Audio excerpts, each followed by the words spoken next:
Welcome, Tarnished, to a deep exploration of one of the most intricate and haunting mythologies ever crafted in gaming.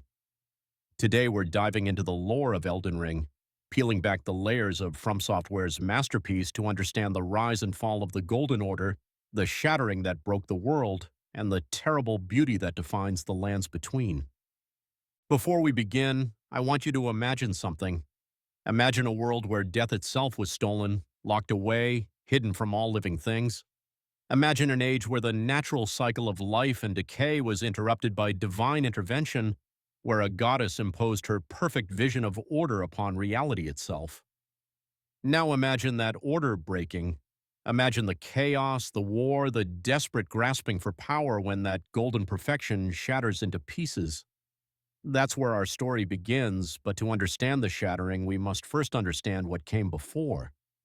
In the beginning, there was the One Great. This primordial entity represented all things in unified existence, a cosmic whole before division and categorization. From this One Great came fracture, and from fracture came life as we know it.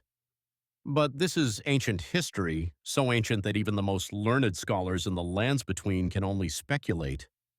What we do know is that from this primordial fracture emerged the concept of the greater will, an outer god of order and causality. The greater will is perhaps the most important force in understanding Elden Ring's cosmology. It's not a god in the traditional sense, not a being that walks and talks and makes choices like you or I. Instead, think of it as a fundamental force, an expression of order seeking to impose itself upon the chaos of existence. The greater will sent a golden star falling to the lands between, and within that star was the Elden beast, a living incarnation of order itself, and the Elden Ring, the metaphysical framework that would define reality in this world. But the greater will needed a vessel, a god to serve as the intermediary between cosmic order and mortal reality. Enter Queen Marika the Eternal. Marika's origins are shrouded in mystery, but what we know is that she was chosen perhaps from among the Numen, an ancient race of people. She became the vessel for the Elden Ring, the god of the New Age, and with her godhood came incredible power. She took as her consort Godfrey, first Elden Lord, a warrior of tremendous might who led her armies to conquer the lands between and establish what would become known as the Golden Order. The Golden Order was Marika's vision made manifest. It was a metaphysical and theological system that defined the rules of reality itself. Under the Golden Order, death was controlled, life was extended, and the grace of gold touched those deemed worthy. The Erd Tree, that massive golden tree that dominates the landscape of the lands between, became the symbol of this new age, its golden light spreading across the land like a promise of eternal prosperity. But let's talk about what the Golden Order really meant. It wasn't just a religion or a government, though it was both of those things. It was reality itself being rewritten according to specific principles.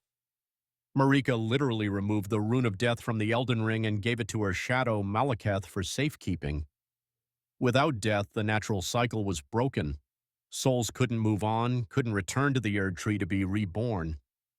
Those who lived in grace would live long lives, and when they finally fell, they would return to the Erd Tree and be recycled back into the world.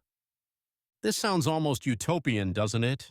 An age without death, where the blessed could live in golden splendor under the protection of their goddess. But every utopia has its shadow, and the Golden Order cast a very long shadow indeed. Because for all its golden light, the Order was built on exclusion, on the suppression of anything deemed imperfect or contrary to its vision. Let's talk about the persecution that defined the Golden Order. The Omen, those born with horns and cursed with nightmares, were seen as impure.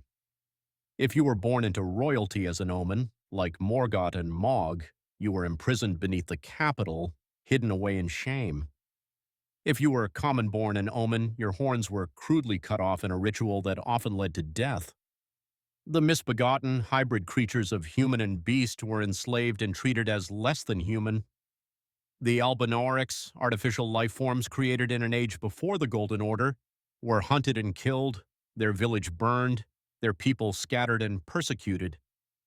And then there were the merchants, the nomadic traders who once lived free in the lands between. Their crime? They were accused of heresy, of worshipping the frenzied flame. They were rounded up, all of them, every single merchant, and sealed beneath Lanedell in the subterranean shunning grounds. There, in the dark and the filth, they died. They starved and despaired, and eventually in their suffering they called out to the Three Fingers, and the frenzied flame answered. The very heresy they were accused of they created through their persecution. This is the dark heart of the Golden Order. It promised perfection but demanded conformity. It offered eternal life but stole natural death. It spread golden light but cast everything outside that light into shadow and suffering. Now Marika wasn't blind to the flaws in her order. In fact, evidence suggests she came to doubt it, to question the very system she had established. She had loved Godfrey, or so it seemed, but when the wars of conquest were over and peace reigned, she stripped him of grace and banished him from the lands between. Him and all his warriors, the tarnished, those who had fought and bled to establish her kingdom. Why? Perhaps because warriors have no place in a time of peace? Perhaps because she was following the dictates of the greater will, or perhaps because she was already planning something, already setting pieces in motion for a future rebellion. After Godfrey, Marika took a new consort, the champion Radagon. Here's where things get truly strange. Radagon was a hero, a warrior with flowing red hair who fought for the Golden Order, who laid siege to Liurnia and made peace by marrying Renala, queen of the Carrion royalty and master of sorcery. They had 3 children together, Radon, Ricard, and Rani, but then Radagon left Renala, returned to Lanedell, and became Marika's consort. Except here's the revelation that breaks everything. Radagon is Marika. They are the same being, 2 personalities or aspects inhabiting the same divine flesh. We don't know if this was always the case or if they merged at some point. We don't know if this is common for gods or unique to Marika. What we do know is that this singular being, both male and female, both Marika the Conqueror and Radagon the Loyalist, stood at the heart of the Golden Order's power structure. Marika and Radagon also had children together, which, given that they're the same person, raises all sorts of disturbing questions. They had twins, Michaela and Millennia. Both were born cursed. Michaela was cursed with eternal childhood, unable to grow, forever trapped in a young body despite possessing a brilliant and terrifying mind. Millennia was cursed with the Scarlet Rot, an outer god's influence that slowly consumed her, that spread decay wherever she went. These curses are significant because they represent imperfections in the children of a god, cracks in the perfect facade of the Golden Order. Marika had other children too. Before Radagon, she had Mesmer, though he's hidden from history, locked away in the land of shadow for reasons that speak to yet another dark chapter of the Golden Order. She also had Melina, though her story is fragmentary and mysterious. And with Godfrey, she had Godwyn the Golden, perhaps the most beloved of all her children, a demigod who embodied everything the Golden Order claimed to represent: strength, nobility, and grace. The demigods, these children of gods, were powerful beyond mortal comprehension. Each bore a great rune, a fragment of the Elden Ring's power. They were generals, warriors, sorcerers, and leaders. They represented the future of the Golden Order, the inheritors of Marika's eternal age. But then came the Night of Black Knives, and everything changed. On that terrible night, assassins struck at the heart of the Golden Order. These assassins were Newman, like Marika herself, women trained in deadly arts, and they carried weapons imbued with the Rune of Death. Somehow, someway, a fragment of destined death had been stolen from Malekith, and these Black Knife assassins used it to do the impossible. They killed Godwyn the Golden. Godwyn's death was unique and horrible.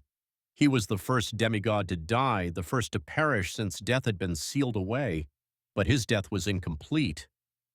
At the same moment Godwyn was slain, another died, Rani the Witch. Rani had orchestrated a ritual where she would kill her body but preserve her soul, escaping the influence of the greater will and the Two Fingers that served as its emissaries. She and Godwyn died simultaneously, And in that twisted moment, the death was split. Godwin's soul died while his body lived on, and Ronnie's body died while her soul endured. The consequences were catastrophic. Godwin's living corpse was buried at the roots of the Erd tree, and there it began to corrupt. The body that could not die, the soul that could not rest, it festered and spread. It became the source of those who live in death, the undead that plagued the lands between. Death itself had become a blight, a curse, a spreading corruption that defied the very principles of the Golden Order. Marika was grief-stricken.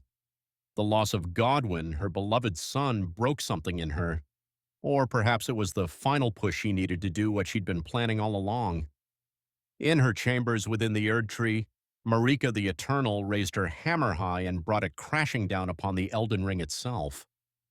The shattering was both an event and an age. When Marika shattered the Elden Ring, she broke the fundamental law of reality in the lands between. The great runes, the fragments of the ring's power, scattered. The demigods each claimed one, and with those great runes came the power to reshape reality according to their will, but also the hunger for more power, the ambition to claim all the runes and become the new Elden Lord. War erupted immediately. The demigods turned on each other in a conflict so terrible it became known simply as the Shattering. These weren't mortal armies clashing with swords and spears. These were demigods, beings of immense power wielding reality-altering abilities. The war reshaped the lands between. Castles fell. Entire regions were blasted into ruins. The land itself bore scars that would never heal. Radagon, the other half of Marika, tried to repair the Elden Ring. While Marika had shattered it in defiance or despair, Radagon remained loyal to the Golden Order and attempted to reforge what was broken. But he failed. The Greater Will, enraged at this betrayal, imprisoned both Marika and Radagon within the Erd Tree. It sent the Elden Beast to serve as the final guardian, ensuring that no one could reach the Shattered Ring to claim it or restore it. The demigods fought their terrible war until they reached a stalemate. The greatest battle was at Caelid, where Malenia, Blade of Maquela, faced Radahn, the Star Scourge, in single combat. Radahn was perhaps the mightiest warrior among the demigods, so strong he had learned gravity magic just so he could continue riding his beloved but tiny horse despite his massive size. He had literally halted the stars in their courses, freezing fate itself. Malenia was considered undefeated, a warrior of exquisite and deadly skill. Their battle should have ended with a clear victor. Instead, it ended with an atrocity. Malenia, facing defeat, gave in to the scarlet rot. She bloomed, unleashing the full power of the rot god within her, transforming Caelid into the nightmarish wasteland we see in the game. The rot consumed everything, reducing a once verdant land to a hellscape of decay and suffering. Radahn was afflicted with the rot, driven mad by its corruption, reduced to a feral beast that wandered the wastes mindlessly consuming corpses. Neither won, both lost, and Caelid paid the price. Michaela, seeing his sister's curse and his own, sought a way to break free of the god's influence. He was perhaps the most brilliant of all the demigods, a mind that could grasp the fundamental nature of the Elden Ring and imagine alternatives. He created the Halig Tree, an attempt to grow a new Erd Tree, one not controlled by the Greater Will. He developed the unalloyed gold, a substance that could resist the influence of outer gods, including the rot that consumed his sister. He created an entire sanctuary, Elphael, where the unwanted and the rejected could find refuge. But Micaiah had enemies. Mog, Lord of Blood, was an omen obsessed with beginning a new dynasty.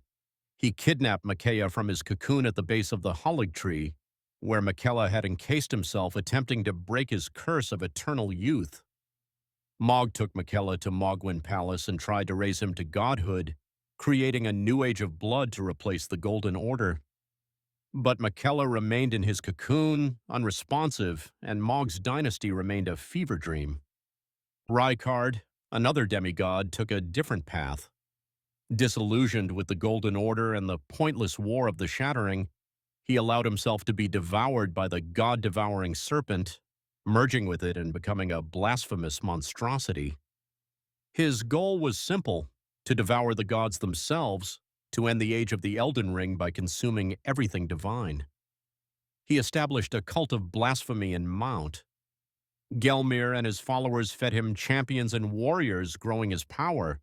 Rani, whose plot had started everything with the Knight of Black Knives, pursued her own agenda. She killed her body to escape the Two Fingers' control and existed as a spirit bound to a doll. Her goal was the most radical: to remove the influence of all outer gods from the lands between. She sought to replace the Golden Order with the Age of Stars, where the Elden Ring would exist but far from the world, beyond the touch of any god, leaving mortals to determine their own fates without divine interference. Morgott, one of the Omen twins, took a different path than his brother Mog. Despite being rejected and imprisoned by the Golden Order for his cursed birth, Morgott remained loyal to it. He took the name Margit and defended Stormvile Castle and later Leyndell itself, preventing anyone from approaching the Erd Tree. He was the last defender of an order that had shown him nothing but cruelty, and yet his loyalty never wavered. It's one of the most tragic elements of the story: a child abandoned by his mother, cursed by his birth, still fighting to protect what rejected him.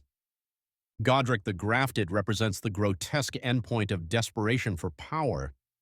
A distant relative of the demigods, far down the line of succession, Godric collected the limbs and body parts of fallen warriors and grafted them onto himself, creating a monstrous patchwork body. He was weak among the demigods, cowardly even, but his hunger for power drove him to these atrocities. He represents what the Shattering reduced people to: madness and monstrosity in the pursuit of strength. Renala, former Queen of Korea, broke when Radagon left her. She withdrew into the Academy of Raya Lucaria, obsessed with the amber egg he had given her as a parting gift, trying again and again to birth her lost love back into existence. The scholars of the Academy protected her, defending their broken queen while the world fell apart around them. And then there's Malekith, Marika's faithful shadow, who had failed in his one duty to protect the Ruin of Death. Consumed by guilt, he hid in Farum Azla under the name Garank, desperately collecting Deathroot, trying to undo his failure by consuming all the fragments of death that had spread through the world. The lands between fell into despair. Without the guidance of the Elden Ring, without a proper Elden Lord, the world decayed. The Erd Tree burned eternally with a flame that would not consume it, a barrier preventing anyone from entering. The grace of gold was withdrawn from all living beings.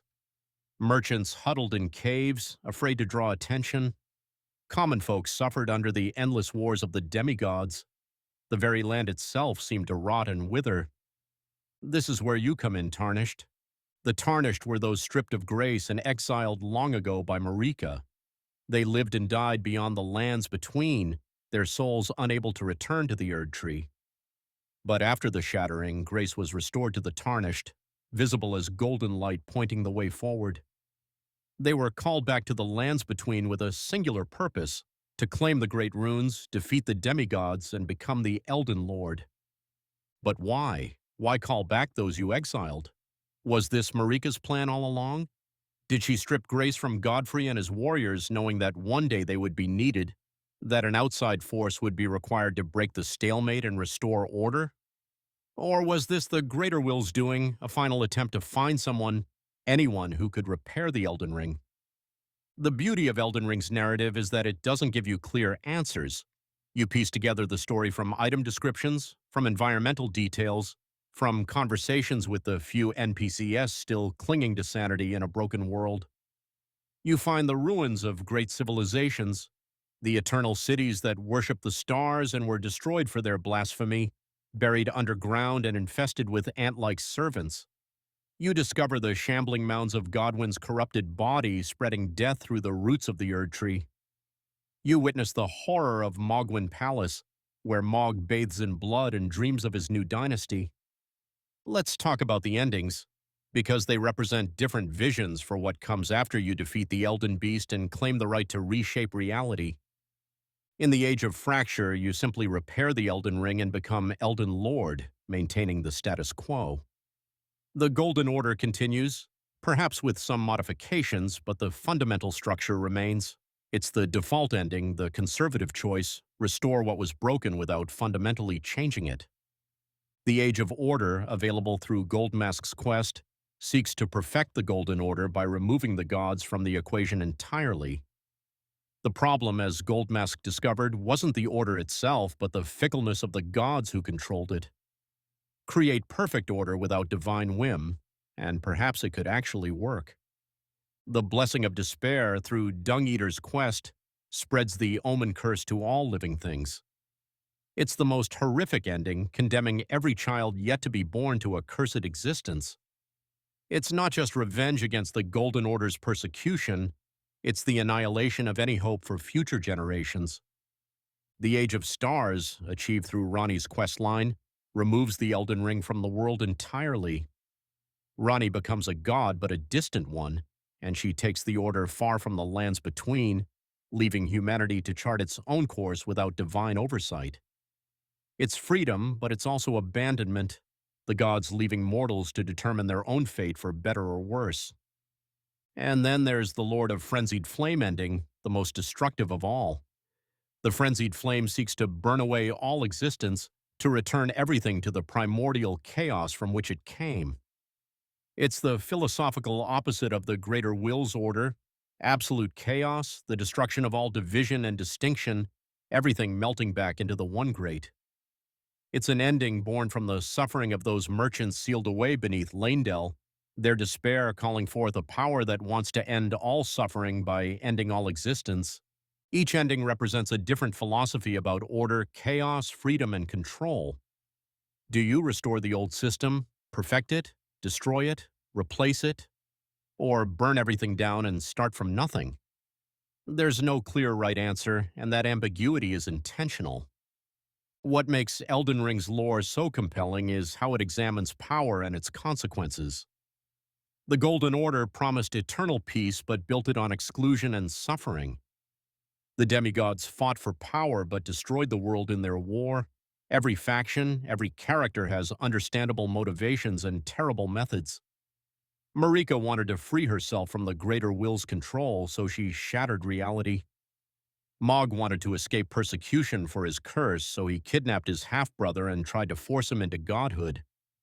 Rykard wanted to end the gods' interference, so he became a monster who devours everything.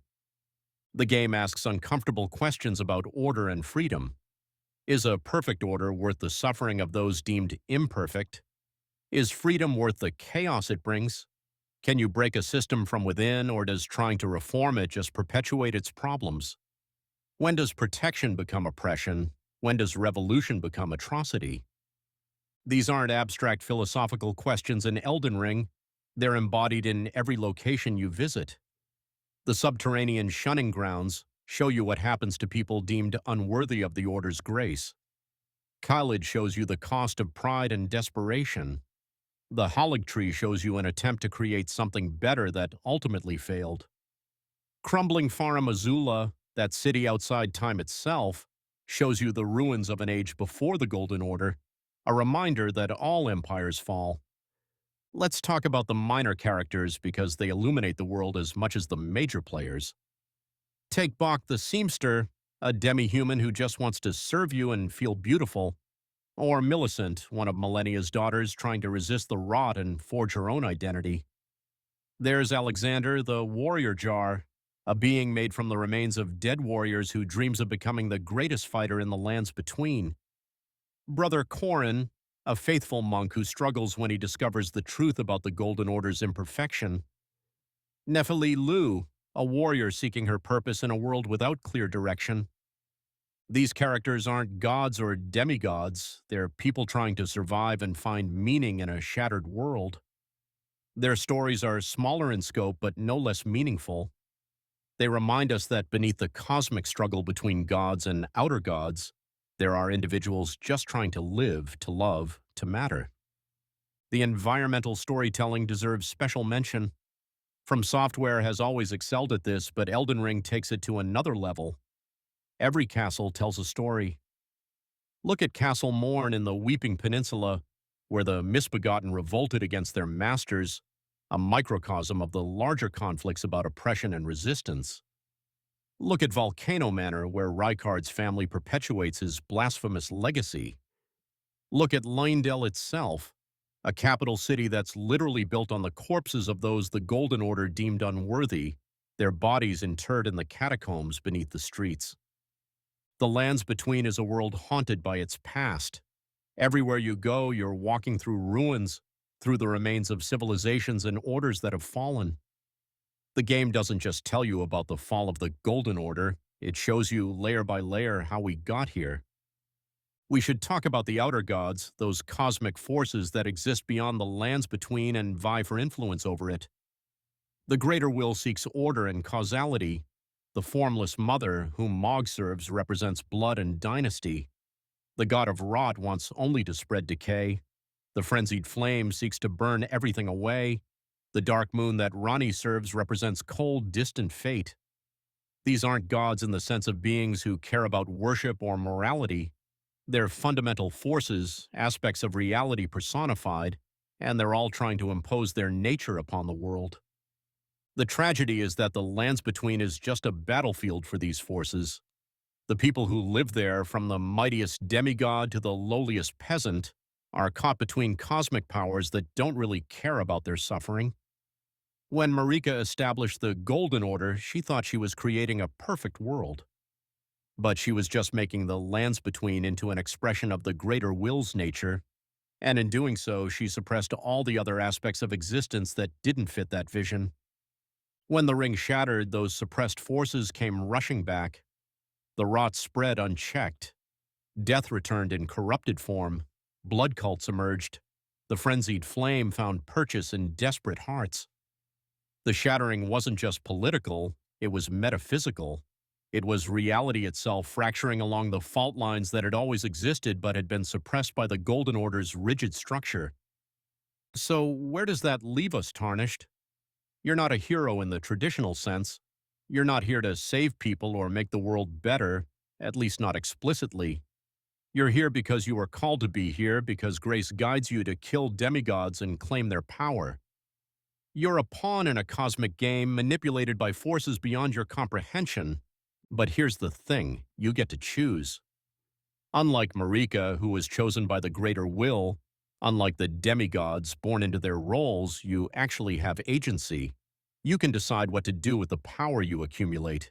You can restore the old order, create a new one, or burn it all down. The game gives you that choice and respects it, even if none of the options are perfect, even if every ending comes with costs. That's ultimately what Elden Ring is about: choice and consequence, power and responsibility, order and freedom. It's about looking at a broken world and asking not just how did it break, but what do we do now? It's about the weight of history and the possibility of change. It's about whether systems can be reformed or must be torn down. It's about the price of perfection and the cost of chaos. The Lands Between is a monument to ambition and hubris.